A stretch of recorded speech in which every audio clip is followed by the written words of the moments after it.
Hello sa inyong lahat. Ayan, maraming salamat nga pala sa mga kababayan natin na nag-join sa webinar kanina ni Madam Regina. Bali, ang topic kasi ng video natin ito ay tungkol doon sa webinar via Zoom kanina ni Madam Regina, yung Rain Manpower. Nag-record kasi ako noong webinar, kaya lang ay hindi na kopya o hindi ko na i-record lahat kasi nga biglang naputol. Grabe, napakaganda pa naman ng discussion. Biglang naputol yung Zoom meeting ni Madam kasi nga hindi siya unlimited. Ngayon, nag-send naman ng panibagong link, kaya lang ay hindi na ako makapasok kasi nga may hinihingi na passcode. Ayan. Yung iba din nating mga kababayan ay hindi rin balik doon sa meeting na yon dahil nga may passcode. Ngayon, dahil ako ay may trabaho at dahil nandito yung mga amo ko, hindi ko siya masyadong naasikaso. Na-stress na nga ako kasi gusto ko talagang i-record kasi napakaganda ng conversation doon. Para kasi yon sa mga kababayan natin na hindi naka-attend sa meeting kanina. Ngayon, yun nga, naghahanap din, tinry ko. Ang ginamit ko kasi para ma-record yung laptop. Ngayon, tinry ko naman yung phone ko para maka-join ako. Yun, naka-join naman siya. Kaya lang, hindi ko naman ma-record dahil nga phone yung gamit ko. Ngayon, nagtingin-tingin ako dun sa phone at na-discover ko nga yung passcode. Kaya lang, ang nangyari no na hindi ko naman na-save yung passcode. Ang ginawa ko ay kung i-join ko yung aking laptop. Then, nung na-join ko, di okay na, nagrara na siya. Maya-maya naman ay wala naman ako ng connection. Ayan, dahil hindi ko rin naisip na i-save yung passcode para sana na i-share ko sa iba. Kasi nga, ayun, naku, pasensya na talaga. Hindi ko kasi inaasahan na mawawala ang connection. Ayan, kaya konti talaga, bitin talaga yung webinar o yung video na nai-record ko. Kaya pasensya na kayo. Hayaan nyo, hihingit ako ulit ng schedule kay Madam at saka sa kanyang secretary para makapag ulit sila ng Zoom meeting para masabi ninyo yung ibang mga katanungan nyo at para sa mga kababayan natin na hindi naka-join kanina. Itatry natin ng either Sabado or Linggo. Ngayon darating na Linggo para mas maganda. Ayan, maraming salamat at pagpasensyahan nyo na at dun sa lahat ng nag-join sa Facebook group na Poland applicant. Ayan, magbasa lang tayo doon sa mga nakapost doon at saka mag-join din kayo sa Rain Manpower Services kasi doon madalas nagpo-post si Madam. Ayan, panoorin natin yung webinar na na-capture ko kanina. Ayan, pasensya na kayo. Cherry po yung name ko. On behalf of Ms. Regina, ako po yung magpapacilitate ng ating webinar ngayong araw. So, yun nga po,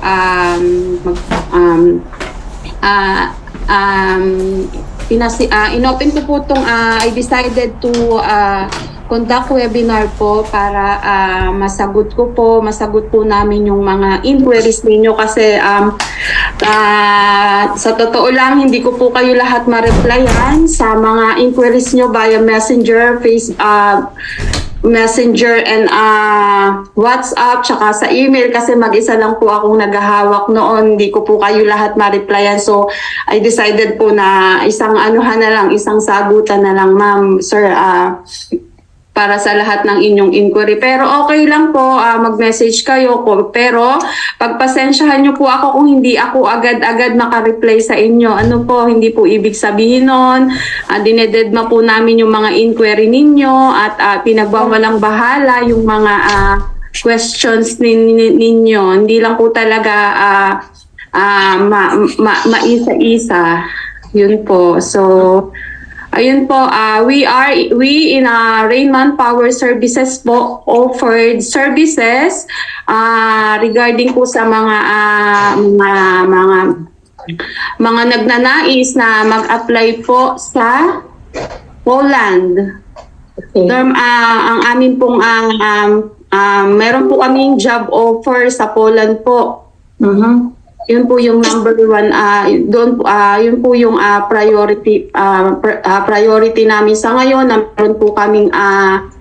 meron po kaming job offer. So, ayun nga po. Ano pong work, madam? Po? Ano pong work? Ayun. So, salamat po sa question, ma'am. Meron po tayong job offer sa Poland, ma'am. Mga job offer na meron kami sa Poland po ay yun sa meat packer po. Mhm. Yung magpapak po ng mga ready to eat meals po. Tapos meron din po tayo sa production ng mga plastic parts po sa plastic parts ng mga sasakyan. Tapos meron din po tayong factory worker din para po dun puro po to mga gawaan ng mga parts ng sasakyan po. Ito. And then, sa warehouse po, yun, warehouse din po, auto parts din po to ng mga sasakyan. And then, meron din po kaming mushroom picker. Mushroom picker and then, ano pa ba, massage therapists and drivers. Then meron din po kami sa PAC. Okay. Tapos yung mga yung job offer po namin na nai-post namin sa page about po doon sa Germany, as of now po naka-hold hold lang po muna yung hiring namin doon kasi meron pa po kaming mga inaantay na mga dokumento para sa para-apply ng working permit. So stop muna po kami ng doon ng pag-hiring. Then we will advise you po via FB page kung lumabas na yung mga documents na kailangan namin. So ayo kasi naming mag-hire ng na wala naman kaming sapat na mga documents para i-hire kayo. Okay lang po ba ma'am, walang experience sa may Poland? Po? Okay lang po ba walang experience sa Poland, sa meat factory? Actually, sa meat factory, kailangan po merong experience. Opo. Saan po kaya walang okay na walang experience? Kasi yung kapatid ko wala namang experience yun eh. Okay po. Sa mushroom picker po, doon kailangan po walang experience. Okay lang po doon na walang experience. Okay. Mushroom picker. So yun po, saan ba ako mag-start ng discussion po? Okay. Mag-start po ako ng sa aming service na ino-offer. Yun nga, yung dati pang nagjo-join, pasensya na po na i-interrupt. Ano ba to?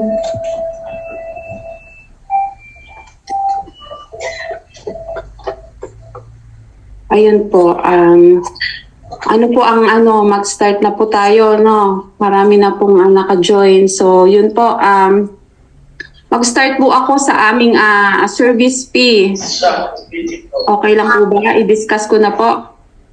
Then, after po ng discussion ko sa aming Sige po, ma'am. service, saka po tayo magkakaroon ng question and answer.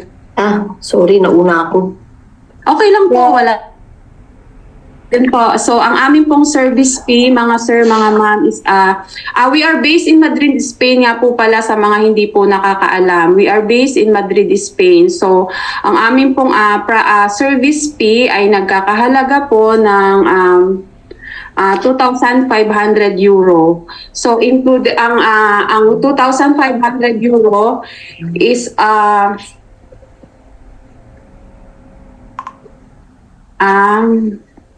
service fee po iyon. Service fee na hindi po included service fee means kami po ang magpo-provide ng inyong mga working permit. Kami po ang magpo-provide ng inyong trabaho papunta sa Poland. Kami po ang maghahanap ng inyong trabaho, kami po ang magsasubmit ng inyong working permit sa aming partners company and agency sa Poland. So Ganun po. Then sa 2,500 euro po, included po doon, hindi po kasama doon yung Ticket.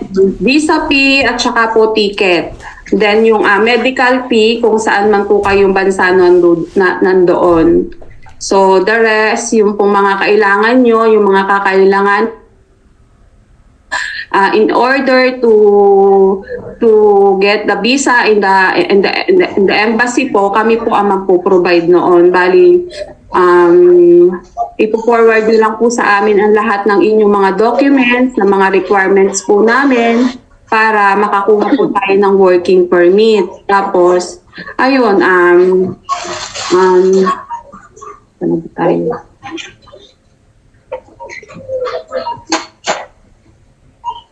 Yun, then kapag dumating na po yung inyong mga working permit, sa mga magtatanong po, kung meron po tayong sa mga nasa Pilipinas po na magtatanong, kung meron po tayong partner agency sa Pilipinas, yes po, meron po. Lahat po ng mga mag-a-apply na nasa Pilipinas, legal po kayong aalis ng Pilipinas. Bali, meron pong OEC, complete documents. Hindi po kayo undocumented na makakarating sa Poland. Lahat po legal. So once na yung working permit po nila is ma-approve na, we will endorse you po sa aming partner agency sa Pilipinas para doon po kayo makikipag-coordinate para sa inyong visa appearance. Sila po ang mag-a-arrange ng inyong appointment po para sa inyong visa appearance. Tapos ano pa ba? Ate Regina, meron kang gusto Okay, saglit lang dito. Okay. Kung meron po kayong mga may mga gusto pa po kayong itanong additional po doon sa mga sinabi ko po.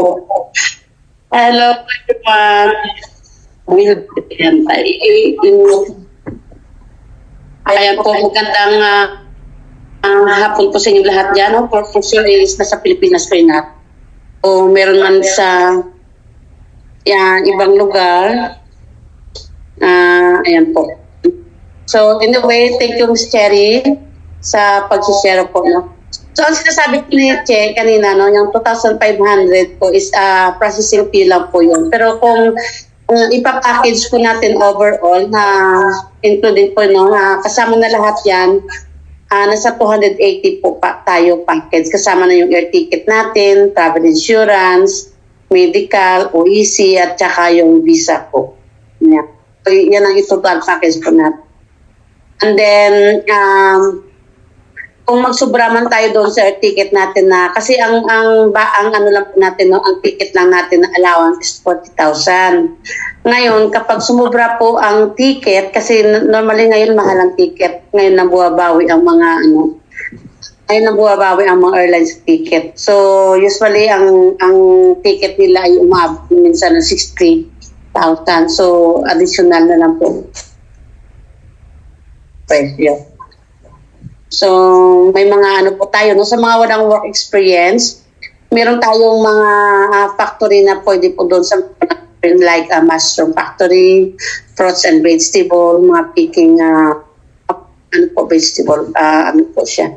Then sa may mga experience naman, tulad ng mga company, meron po tayong factory ng mga sasakyan, yung mga, alam mo yung dito IKEA, at saka yung basta po siya, no, marami po tayong factory kasi dito na, pero nagbibigay lang po ang company kasi kuminsan kasi, no, ang binibigay lang ng company sa amin, let's example, 10 slot, 20 slot, so kailangan ang slot na yan ma-applyan nyo para hindi po kayo mauubusan. Kapag nagpost kami kaagad, ibig sabihin po, mag-apply na kayo kaagad kasi mabilis po sa amin maubos yung tinga.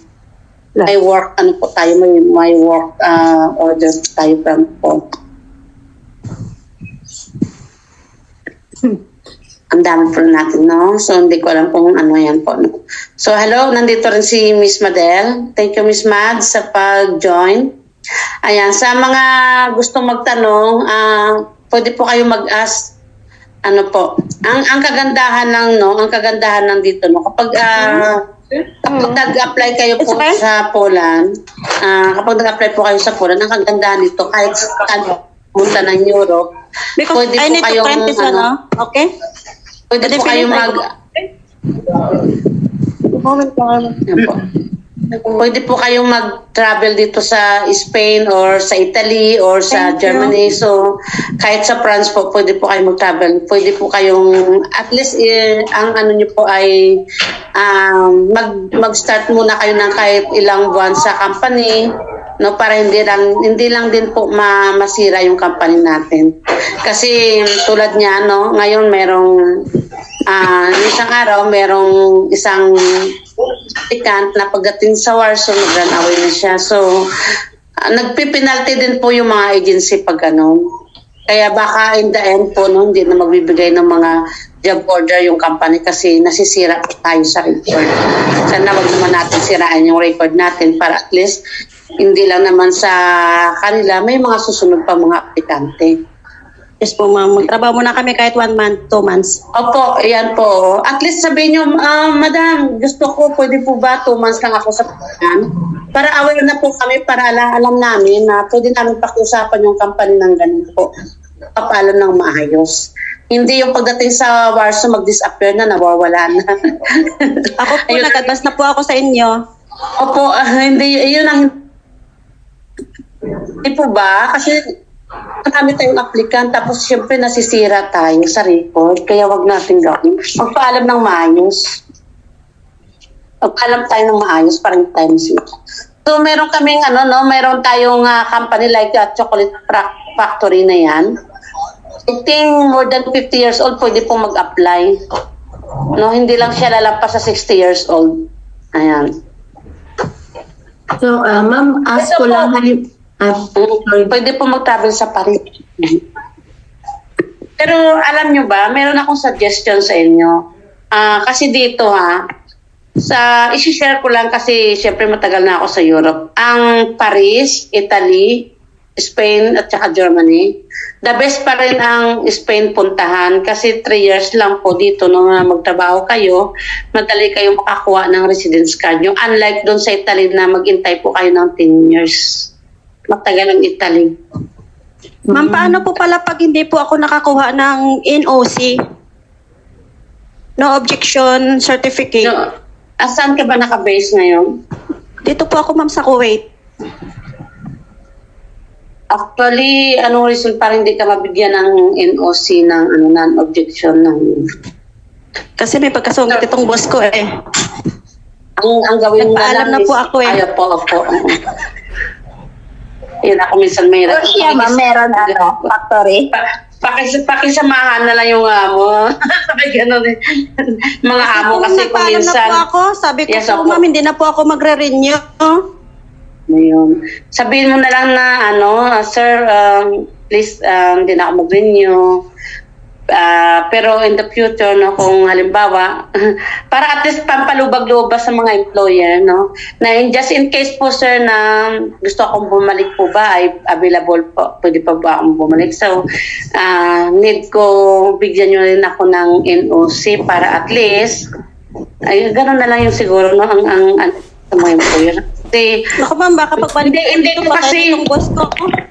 hindi ko kasi kung ano yung mga karakter ng mga Arabo, di ba? No? Hindi ko Opo. mai-flip Egyptian kung po yung paano. amo ko. Caregiver po ako dito, ma'am. Caregiver, opo. Kung hindi, baka pwede mong pakiusapan yung among lalaki.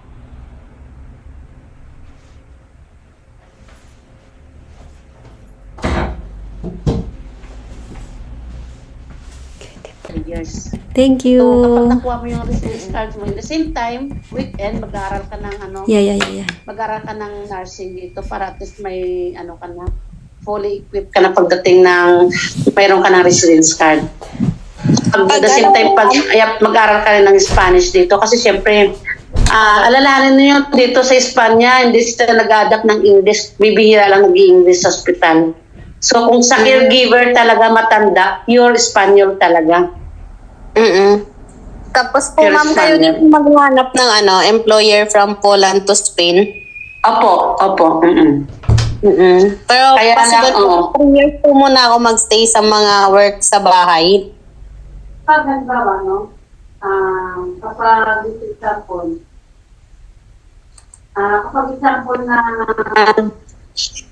na may mga employer ako dito, makikita niyo. Pag sinabi mong Madrid namin talaga.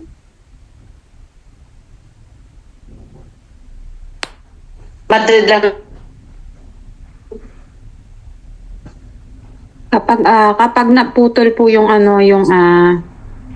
yung meeting, magsasend po ulit kami ng link sa page. Join lang po ulit kayo. So, yan po ako Ano pa ba?